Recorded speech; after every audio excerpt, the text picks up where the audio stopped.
Much like vitamin D, magnesium is essential to hundreds of processes in the body and is deficient in over half the US population. Yet another damning indictment to the failings of our diet. However, consuming processed, high-carb, nutrient-light food is not the only reason why levels are so low for so many. Other factors include the depletion of chemicals in the soil, especially magnesium. Many common drugs, such as acid blockers and those for high blood pressure, reduce the level of magnesium. Individuals with type 1 and type 2 diabetes have an increased rate of magnesium excretion due to general kidney dysfunction. Alcohol, sugar, carbonated drinks, stress, kidney disease, and gastrointestinal problems all reduce magnesium levels. And finally, a lack of sleep doesn't help. Who could have guessed? The average U.S. intake of magnesium is 200 to 300 milligrams per day. The recommended daily allowance is about 400 milligrams, and that's the minimum needed. Dr. Carolyn Dean, author of the best-selling The Magnesium Miracle and a General Vitamin E Smarty Pants, recommends a minimum of 600 milligrams per day. She states that it's hard to hit this target through diet, and thus, as in the case with vitamin D, concedes the supplements are often needed. Before discussing supplements, let's look at good old-fashioned dietary sources that have all the inconveniences of washing, peeling, cutting, cooking, and sitting down to eat. Generally, meat, poultry, dairy, fish, eggs, and many fruits have a low to moderate magnesium content. Leafy green veg are a great source. See our complete list at ImproveYourOdds.com. Early symptoms of magnesium deficiency include fatigue and low energy, low, depressed mood, muscle cramps at night, chronic constipation, trouble getting to sleep, staying asleep.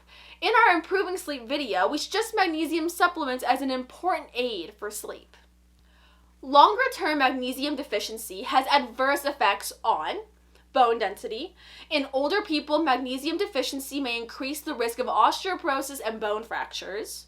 On brain function, nerve and muscle function, and the digestive system. And deficiency increases the risk of chronic diseases, including heart disease, high blood pressure, type 2 diabetes, and strokes. None of it is good, so let's look at the supplements. First, how much do you need? A 350 milligram supplement per day is referenced in various sources. Plus, most supplements have between 300 to 500 milligrams per serving.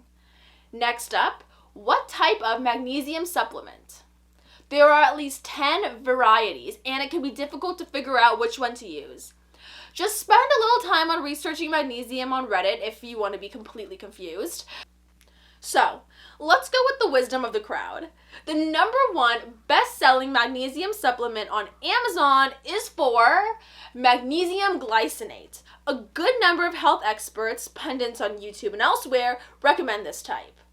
Magnesium glycinate may help with sleep, reduce anxiety and stress, and is one of the most absorbable forms. Unlike other types of magnesium, it does not have a laxative effect. In second place is magnesium citrate, which is also highly absorbable. It has calming properties and promotes muscle relaxation and reduces muscle cramping. It has a laxative effect, which may mean a lot of Amazon shoppers are constipated, which is odd and worth further investigation. The third bestseller on Amazon, and in many positions below it on the list, is magnesium oxide. This is generally the cheapest option. It's poorly absorbed, as little as 4%, and can cause diarrhea. Overall, it's not the best choice. Also on the list are various blends containing different types of magnesium. I guess that makes sense for some people, but under what condition is anyone's guess. Down at number 8 is magnesium L-threonate.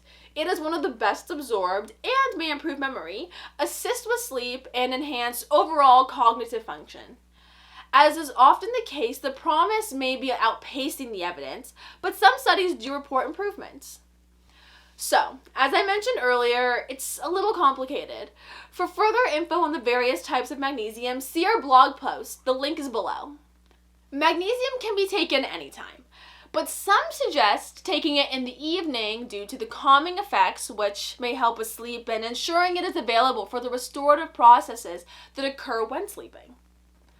Well, that's it for magnesium. Remember, this video is not intended as medical advice. Always consult your doctor before making any dietary changes. See all the links to articles, podcasts, and other sources below, and subscribe to get notified when we post new content. Until next time, get enough magnesium and improve your odds.